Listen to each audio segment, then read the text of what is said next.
74-57, Robert Morris gets the win over St. Francis Brooklyn to get another home Northeast Conference victory. Adam Gusky now joined by Colonials head coach Charlie Buscaglia. And Charlie, you were able to withstand a big run by the Terriers at the end of the third quarter, held them at bay through the fourth quarter, and got another big conference win, your 13th of the year. That team plays hard. I mean, they play hard. They don't rotate a ton of players typically. They play extremely hard. And they're a very competitive and very intelligent team. They're well coached. That team played really hard. They didn't quit. As we got up at the half, I told them in the locker room, they're going to keep coming now. This team keeps coming. Their culture is not to quit. They keep fighting, and they showed that. And we had to definitely adjust some things and tighten some screws going into the fourth, because the third quarter, they definitely controlled the tempo, and they definitely were taking over with the culture of the game. So credit goes to them to continue to fight. That's why I told Coach Cimino after the game, you guys fight so hard. You guys work really hard. And, we had to be better. We had to be better than what we were being in the third quarter, and then ultimately we responded well. I thought we did a nice job of them bouncing back after some tough times. And really what's remarkable is you have a reasonably young team, and they were able to bounce back, stay strong through that fourth frame, ended up outscoring the Terriers by 4 in that fourth quarter to get the win. You got to have a full heart. You got to have a heart to come out here and want the next possession.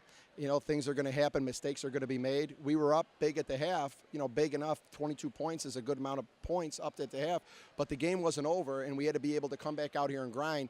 We've learned from that earlier. Hopefully we don't have that moment again that we went back to earlier in the year where we were up and then the game got really tight because we weren't ready to come back out of the locker room and play. And they put a really good push on us there in the third quarter, and we have to use our experience. Age is just a number. You use your experiences in life to get better and to not let the same thing happen again. It's nice to see those freshmen and sophomore, because they make up most of our team, freshmen and sophomore, to come back and respond now and use their experience. I always tell them, soak it up like a sponge. And I felt they did that today. One of the freshmen that shone very brightly today, it wasn't necessarily a great game, but a very mature game by Bella Posset. Bella did a nice job down the stretch for us. I gave her some time, and then at the end of the game, wanted her, leadership and her presence out there again, and she's been growing so much with it.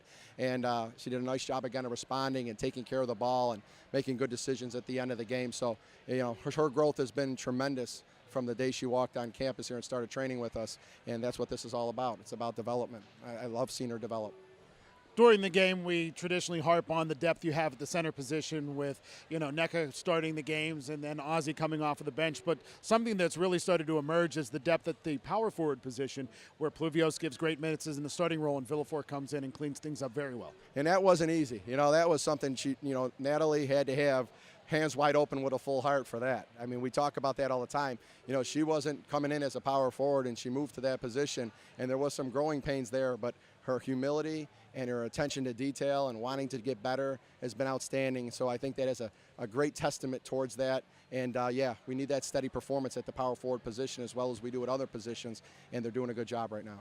Talk about the depth at the guards. Obviously, that shooting guard depth is something that can be very, very dangerous, especially with Hanukkah now coming off of the bench and Finn getting the starting role. Hanukkah, hurt her ankle. She came off the bench, and we're trying to get her back going again, and she's working on it. You could see right now she's still not getting into that flow offensively, as teams at one time really concerned about her shooting ability. She's just got to continue to stay with it, get in the gym, shoot the ball, take more shots, keep quickening her pace. And, when you miss some time, you got to work harder to get back, and that's what we're working on with her, is getting that pace back again so she can be that deadly shooter. And then also other parts of the game, defending with pace and getting after it and things like that. So, we need depth at that position for sure. Our guards got to have a great pace, and they got to be able to go out there and play versatile basketball. You got to have that it factor, and right now that's what she's working on, getting back into things.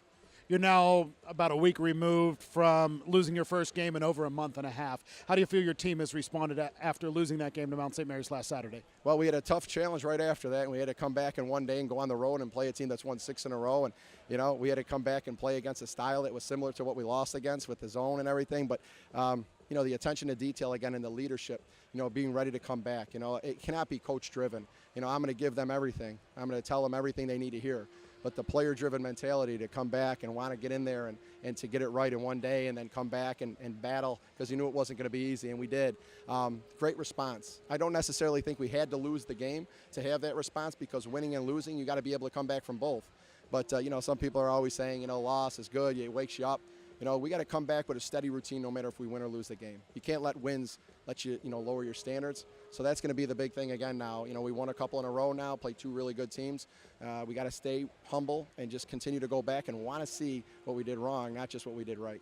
You have another short turnaround coming up with LIU Brooklyn coming into the gym this upcoming Monday.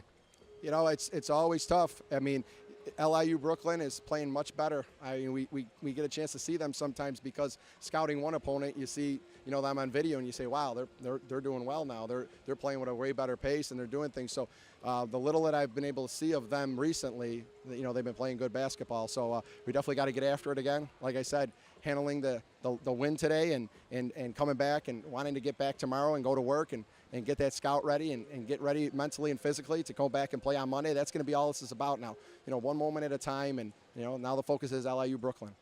Congratulations on the win, and we'll talk to you again on Monday. Thanks, I appreciate it. Again, Robert Morris with a 17-point win over the St. Francis Brooklyn Terriers. We'll talk to you again on Monday as the Colonials take on the Blackbirds. For my broadcast partner, Justin Piles, I'm Adam Gusky. We'll talk to you then.